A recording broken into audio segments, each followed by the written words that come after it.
Muy buenos días para todos los que se conectan con nosotros a Diálogos Jurídicos con Derecho y Propiedad en esta mañana de hoy, el 8 de septiembre, para tratar un tema muy importante y es cómo anular un matrimonio católico. Entonces, muy bienvenidos a todos ustedes para que podamos saber y conocer todas, digamos que todas las situaciones que se presentan con relación a este tema. Para eso nos acompaña la doctora María Fernanda Escobar. Doctora María Fernanda, muy buenos días.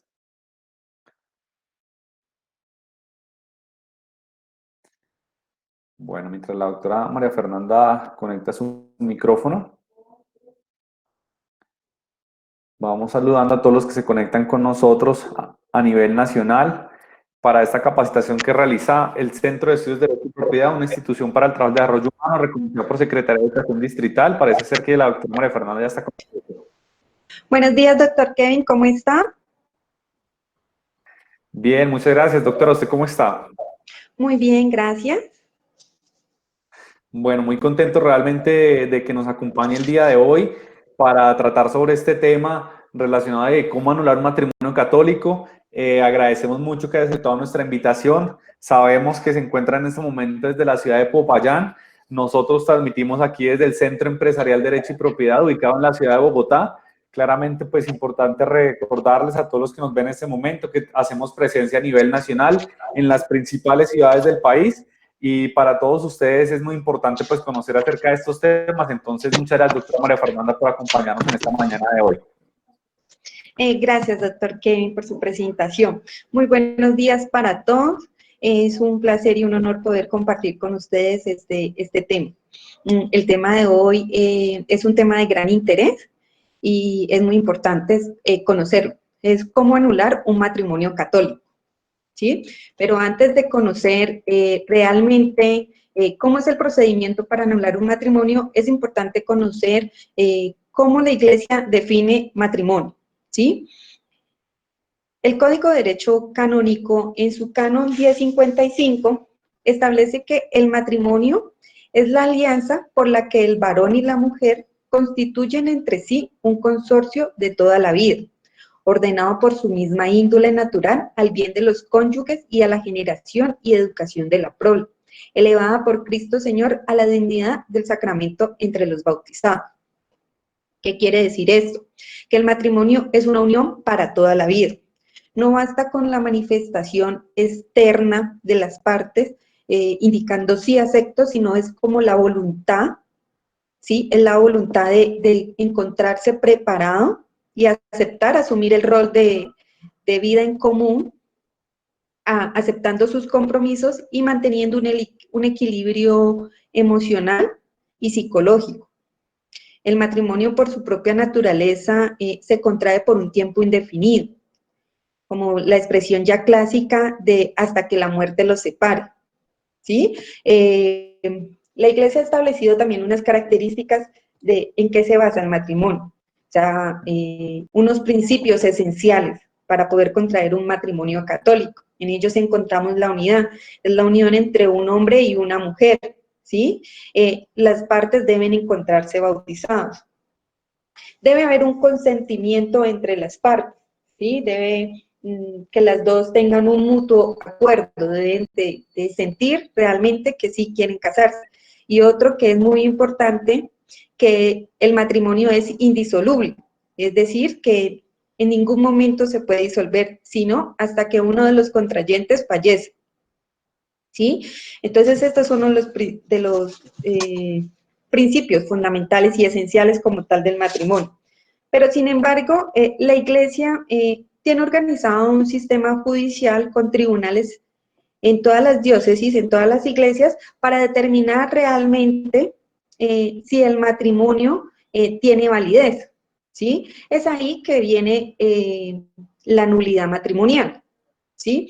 ¿Y qué entendemos por nulidad matrimonial? La nulidad matrimonial es una declaración pública dictada por los tribunales eclesiásticos en donde declaran que realmente el matrimonio no existió por alguna de los requisitos como que establece la Iglesia o que presentan alguna causal como tal de nulidad, las cuales la Iglesia y el derecho canónico ha establecido tres elementos. para que se pueda presentar las causales de nulidad.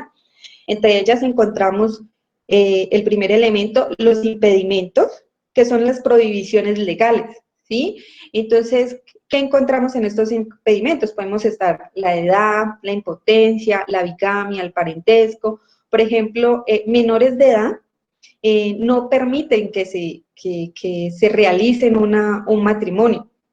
Hay la excepción cuando los padres pues tienen conocimiento de este matrimonio y pues presentan la autorización de que realmente pues el hijo menor de edad va a contraer matrimonio, la autorización también pues del arzobispo, ¿sí? Con respecto a la edad. Otro impedimento es la impotencia, porque uno de los fines esenciales del matrimonio es procrear, ¿sí? Formar como una familia, ¿sí? Tener hijos. Entonces esa también es una causal de nulidad. No poder tener hijos es una causal, ¿sí? Otra es que una de las partes, el hombre o la mujer, haya realizado o haya tenido un matrimonio católico anterior. Y con el fin de volverse a casar y sin haberlo disuelto, el primer matrimonio vuelve y se casa, busca artimañas, busca documentos falsos, o va y se casa en otro país, ¿sí? Entonces, y mantienen dos matrimonios al mismo tiempo. Entonces, eso también es catalogado como una causal de nulidad. También otra que podemos encontrar en este elemento es el parentesco. Entonces, no puede existir matrimonios entre madre e hijo, o padre e hija, entre tío y sobrina. El único que la iglesia tiene como la validez es entre primos, ¿sí? Otro elemento que encontramos importante en las causales de nulidad son los vicios de consentimiento.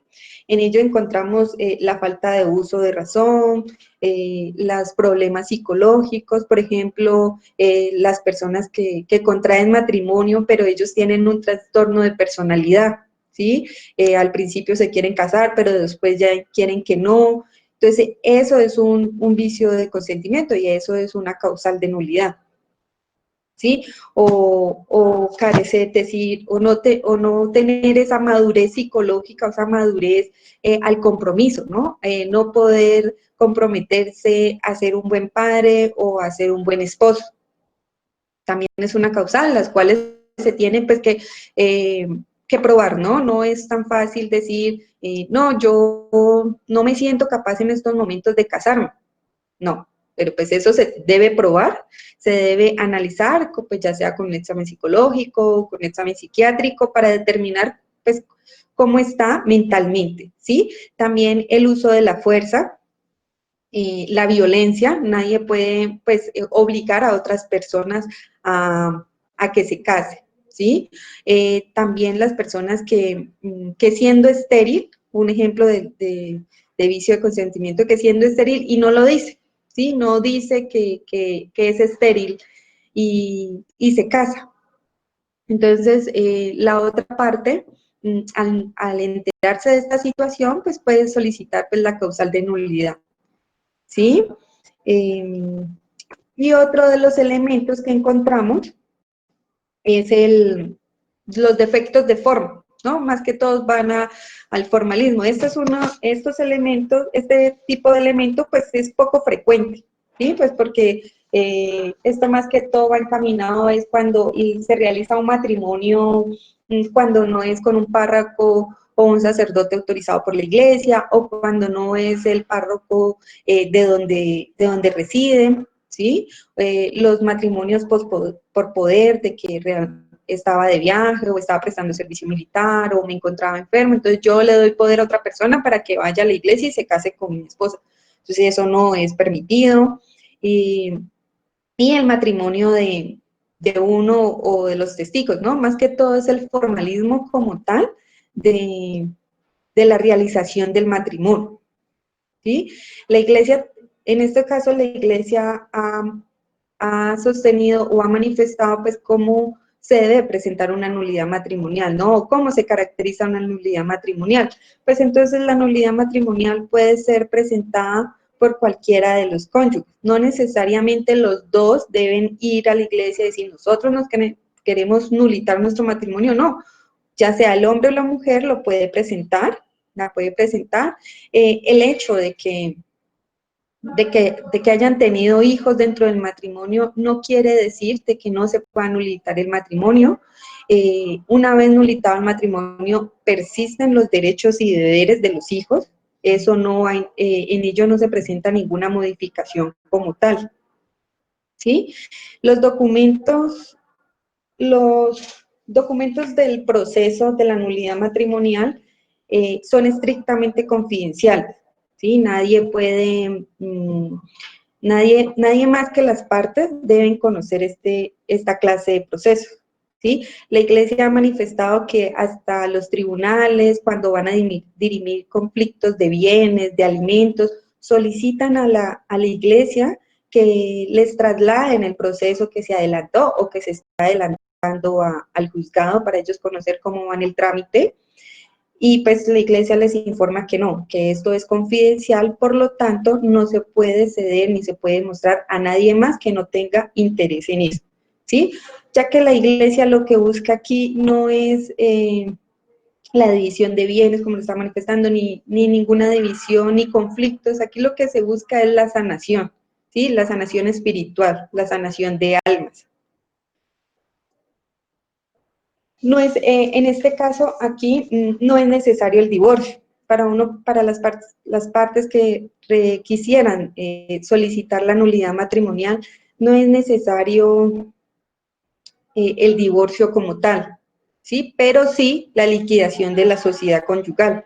Como lo mencionaba hace un momento, la Iglesia no le interesa realizar o dirimir conflictos que tengan que ver con los bienes, que tengan que ver con la alimentación de los hijos o la cuota alimentaria de la cónyuge, ¿sí? Aquí es muy importante saber de que se distingue, ¿no? Se distingue tanto la nulidad matrimonial como el divorcio, ¿sí? Entonces, la nulidad matrimonial se realiza en el tribunal eclesiástico, es para sanar en la espiritualidad, sanar moralmente, sanar mi alma, decir yo quiero estar tranquilo porque yo cometí un error al casarme y no en debida forma, entonces quiero estar tranquilo espiritualmente.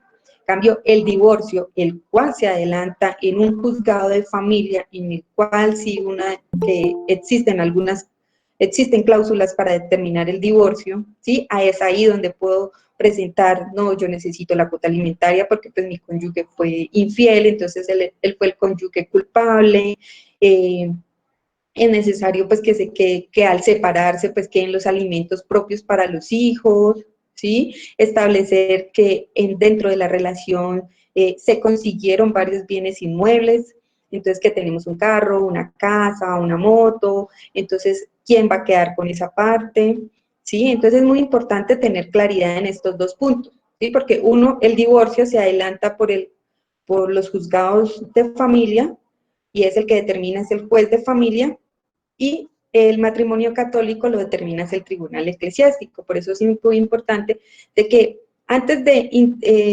intentar o solicitar una nulidad matrimonial, conozcamos realmente qué es lo que necesitamos. Es por eso importante de que busquemos la asesoría de un abogado especialista de Derecho y Propiedad.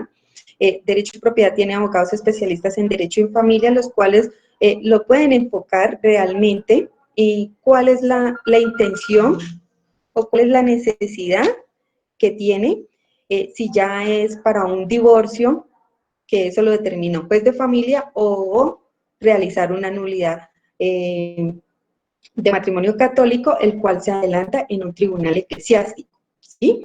Entonces sí es importante de que un abogado de derecho y propiedad lo pueda asesorar, lo pueda encaminar, lo pueda indicar cuál sería el camino más idóneo, ¿sí? Eso es importante. También dentro del proceso de la nulidad matrimonial, el Papa Francisco en el año 2015 presentó una reforma, ¿sí? Entonces, dentro de esa reforma, la idea era que los procesos fuesen gratuitos, ¿sí? Para que hubiese relación entre los fieles católicos y la Iglesia como tal. Entonces, lo que se quiere con este proceso es una contribución voluntaria, No les fijan una tasación, pero sí una contribución voluntaria como tal. Una vez determinada cuál es la causal, determinada cuál es la causal en sí de nulidad, pues ya con la petición pues podemos presentarla ya ante el tribunal eclesiástico.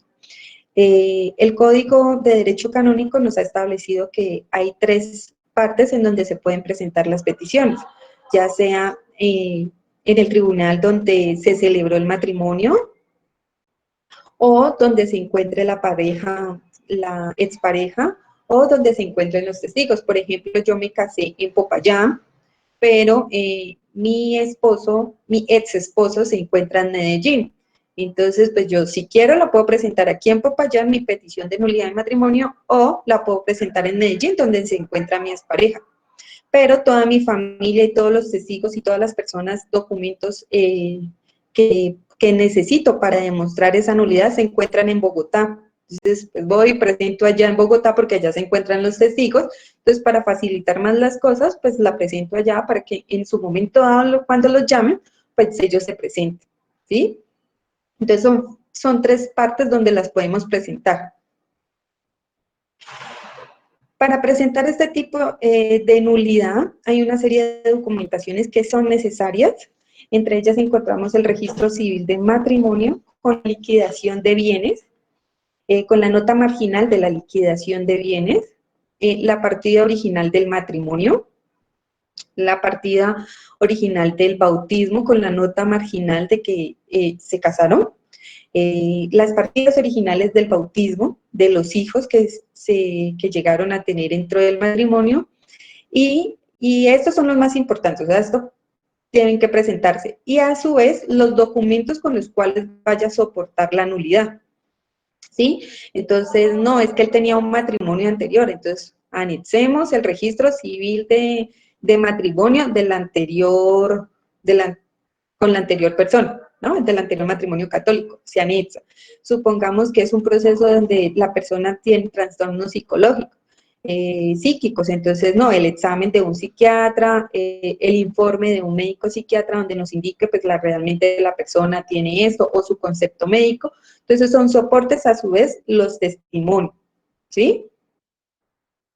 Una vez ya definida qué nulidad vamos a encauzar y reunida la documentación, pues ya podemos acercarnos al tribunal eclesiástico donde pues tengamos mayor facilidad, como anteriormente pues se los comenté, ya podría ser donde me encuentre, o donde me casé, o donde se encuentre mi expareja, o donde se encuentren pues las pruebas como tal y sea de mayor facilidad, ¿sí?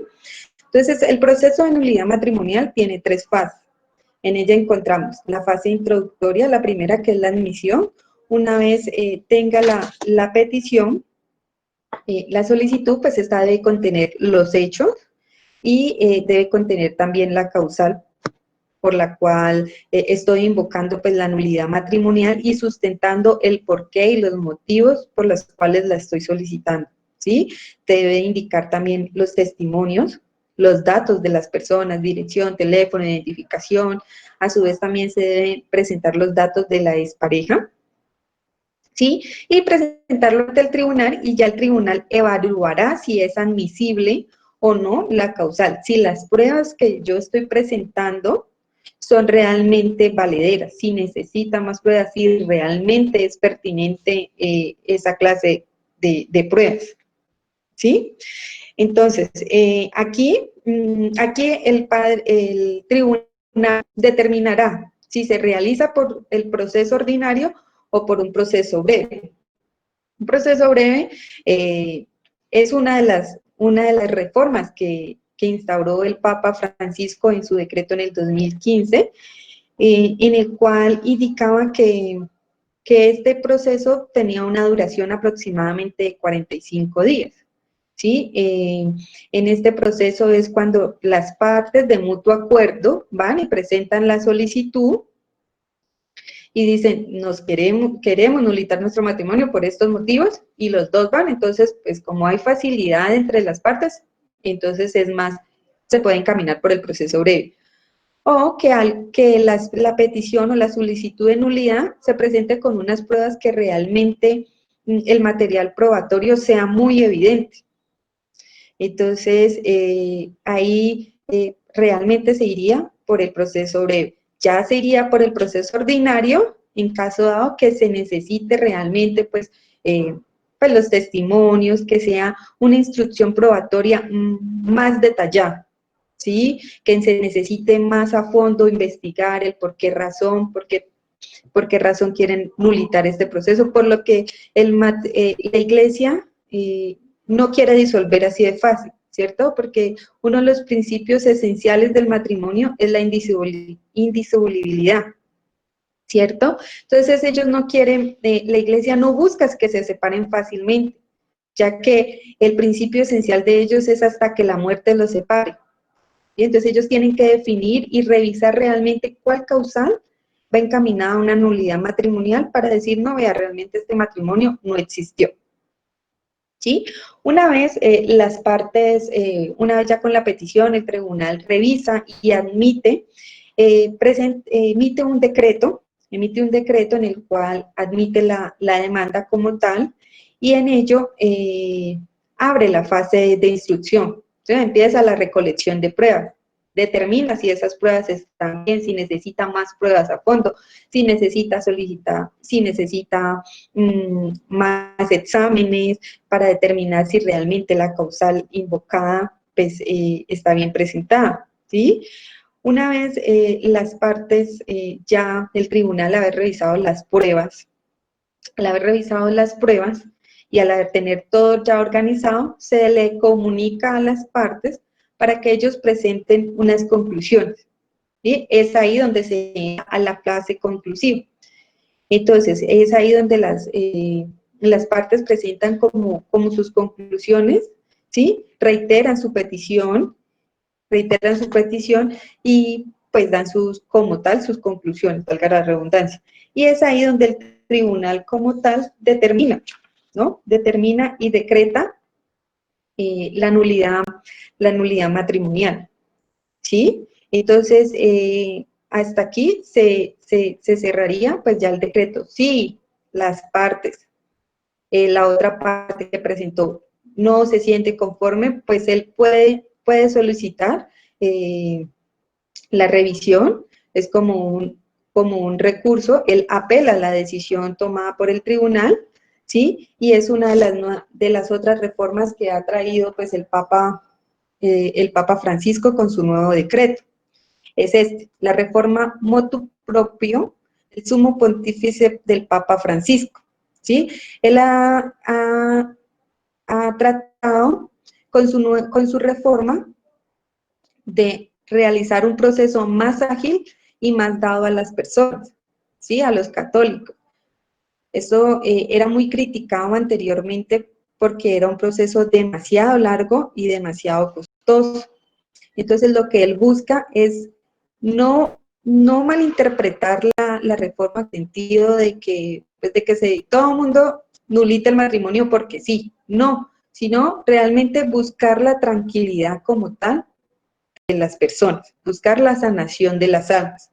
Entonces, en sus reformas, ya en algunas partes se los he comentado, él instauró esto, una sola sentencia, ¿sí? Entonces, por ejemplo, en el anterior caso, entonces una vez dictada la sentencia, si ninguna de las partes apeló, entonces la sentencia queda en firme y se notificará a las parroquias donde se encuentra pues lo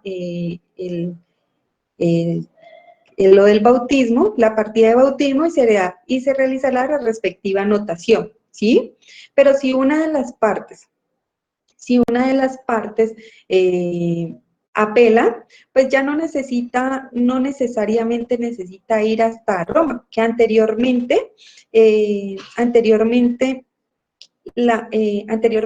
no era una sola sentencia, sino que debían ser 2 sentencias que confirmaran dicha decisión, ¿sí? Y si se llegaba a apelar, pues se tendría que ir hasta la Santa Sede, hasta Roma, para que se tomara como tal la decisión. He ahí la demora, ¿sí? No era de 1 año, 2 años, era muchísimo tiempo, ¿sí?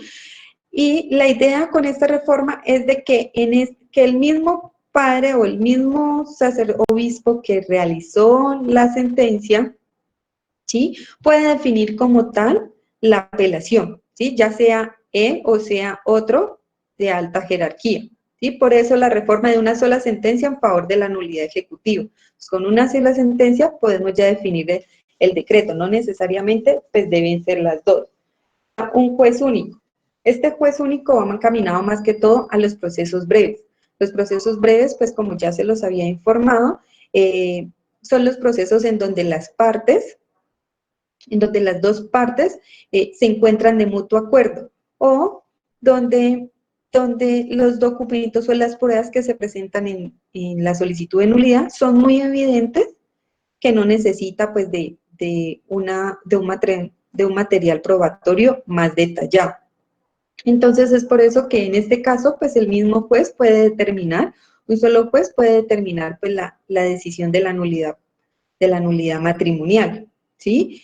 Y la otra reforma es de que ya, como se le estaba comentando ahora, ya no necesariamente se debe ir a Roma, sino que la sede metropolitana se puede resolver la apelación, ¿sí? Y de todas formas, el Papa no quiso tampoco quitar la función de Roma, de que también estudie las apelaciones presentadas a la sentencia. Entonces, quedó la función de que sean revisadas también por Roma, porque es un principio antiguo. Entonces, quedó instaurada. Y otro de los principios, y otra de las reformas, pues es la reforma que los procesos sean gratuitos, ¿sí? Que sean gratuitos y que sean dados pues a la comunidad para que todos puedan tener acceso como tal, ¿sí? Entonces, pues la Iglesia Católica en fin, en sí, lo que busca la Iglesia Católica es, con la nulidad matrimonial, es la tranquilidad y la purificación de la vida y aclarar su situación matrimonial y espiritual. O sea, lo que busca es la sanación de cada persona, sentirse tranquilo realmente si la decisión que se tomó en su momento se realizó en debida forma o, o no se realizó como debía espiritualmente presentarse. Esta es todo lo manifestado por la anulación de la nulidad matrimonial. Si tienen alguna duda o inquietud.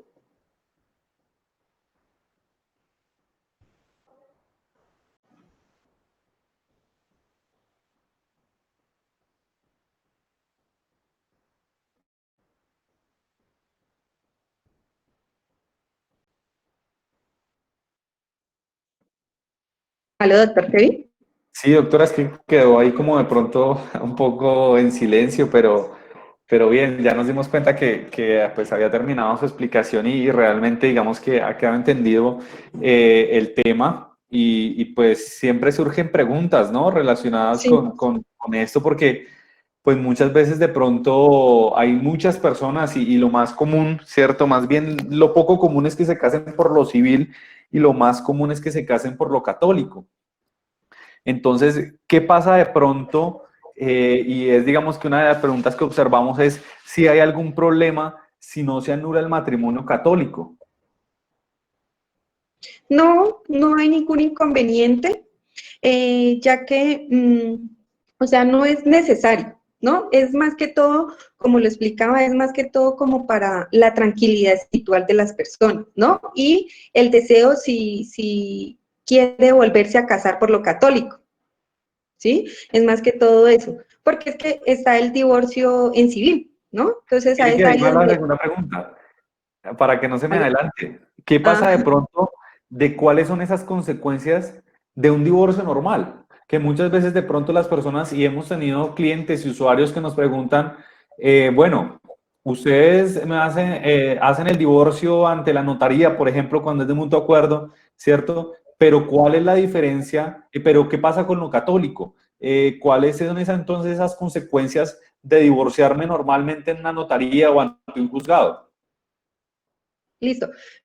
Lo que se hace en el divorcio, ya sea en notaría, por juzgado, por las diferentes causales que se presenten o ya sea de mutuo acuerdo, es de que cesan los efectos civiles como tal, ¿sí? Cesan los efectos de convivencia, de los derechos y deberes conyugales, ¿sí? Entonces ya no la división de bienes si se llegaron a tener y la alimentación por parte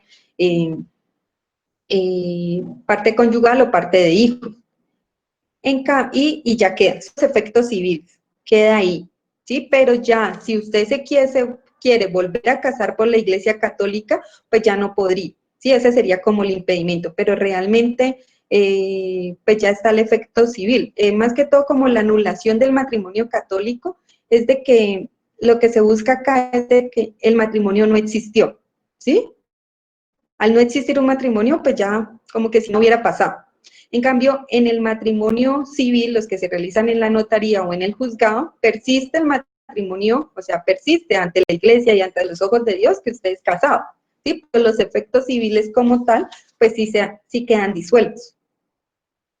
Bueno, muy importante, claramente, pues manifestarles a todos los que nos escuchan en este momento y nos ven y seguramente nos verán a lo largo del día, que pues esta capacitación claramente no tiene tintes religiosos, ¿no?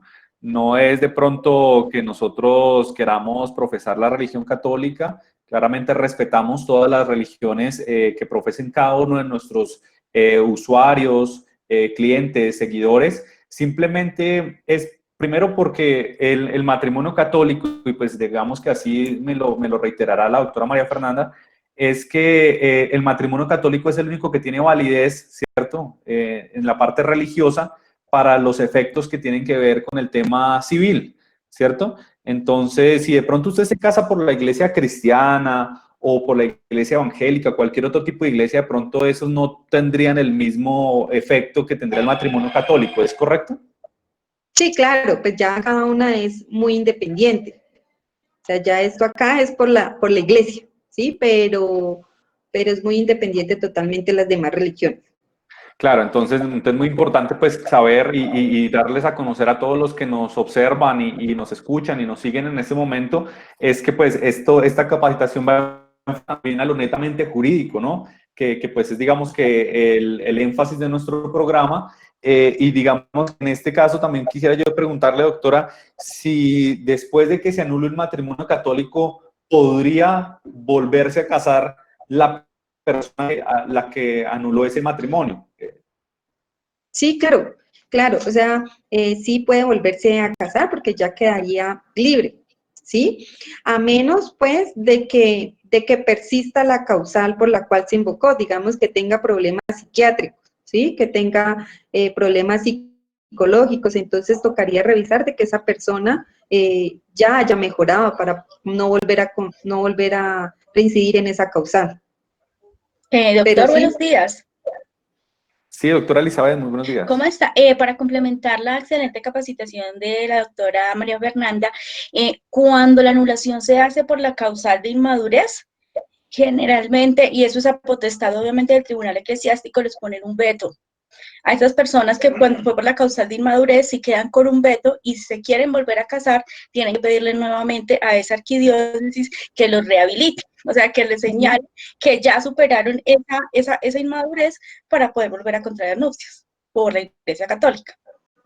Pero pueden ser de pronto parejas diferentes o tienen que ser con la misma pareja que se casaron. No, con parejas diferentes, con parejas diferentes. O sea, porque la inmadurez es personal, se aplica a determinada persona. Bueno, muchas gracias por el aporte. Y digamos que quisiera preguntarle, doctora, de pronto, si debe tener alguna calidad el abogado que va a hacer este divorcio, por decirlo de esa manera, o que va a anular este matrimonio, ¿debe tener de pronto alguna calidad este abogado o puede ser cualquier persona?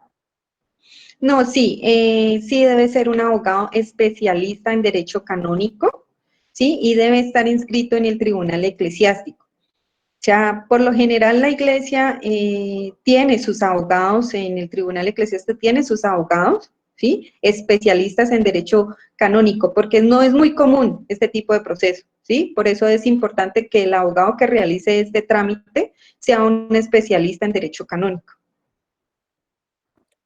Bueno, a todos ustedes muchas gracias por estar con nosotros para esta capacitación, invitarlos claramente para que se conecten el día de mañana con el tema ¿qué puedo hacer si soy servidor público y me trasladan lejos de mi familia? Muchos de los que vemos este programa y los que están conectados con nosotros pueden ser servidores públicos, incluso tener familiares o amigos que son servidores públicos y de pronto los trasladan a otras ciudades. Es posible de pronto que los puedan trasladar lejos de su familia. Conózcalo entonces mañana aquí en Diálogos Jurídicos con Derecho y Propiedad. Le agradecemos mucho a la doctora María Fernanda Escobar por habernos acompañado en el día de hoy. Muchas gracias, doctor Kevin, y muchas gracias a todas las personas que escucharon pues la capacitación. Bueno, esperamos tenerla muy pronto, doctora. Igualmente, comentarle a todos ustedes que si tienen alguna consulta, alguna situación, algún proceso, de pronto en ustedes, algún miembro de su familia o algún amigo, no olviden que cuentan con el apoyo de Derecho y Propiedad para poderlos atender en cualquier situación, en cualquier caso, para revisarles de pronto ese proceso que ustedes tienen y encontrar una solución. Nosotros somos la solución a sus problemas con abogados expertos a nivel nacional, como lo es la doctora María Fernanda Escobar en la ciudad de Popayán, y le agradecemos mucho. No olviden conectarse con nosotros a través de nuestras redes sociales, en Facebook como Derecho y Propiedad, Instagram como Derecho y Propiedad, en Twitter como Derecho y Propiedad. En nuestro canal de YouTube pueden ver cualquiera de estas capacitaciones que tenemos aquí en Diálogos Jurídicos con Derecho y Propiedad a través de nuestro canal de YouTube, Centro de Estudios Derecho y Propiedad. Escríbanos a través de nuestra página web www.derechoypropiedad.com. Nos puede también dejar su mensaje a través del correo de servicio al cliente @derechoypropiedad.com. Lo importante es que usted vea aquí en Derecho y Propiedad un apoyo y una solución a sus problemas. Claramente le brindamos todas las alternativas del caso, como en este caso muchas veces de pronto nuestros usuarios nos exigen también que revisemos la parte católica. Entonces le podemos ayudar en cualquier situación, sea penal, civil, de familia, administrativo, temas inmobiliarios, cobros ejecutivos, lo que usted necesite, aquí en Derecho y Propiedad lo encuentra. Entonces les agradecemos a todos ustedes que estén con nosotros. No olviden mañana la invitación. ¿Qué puedo hacer si soy servidor público y me trasladan lejos de mi familia? Les agradezco mucho. Pasen una feliz mañana, que estén muy bien. Chao, chao.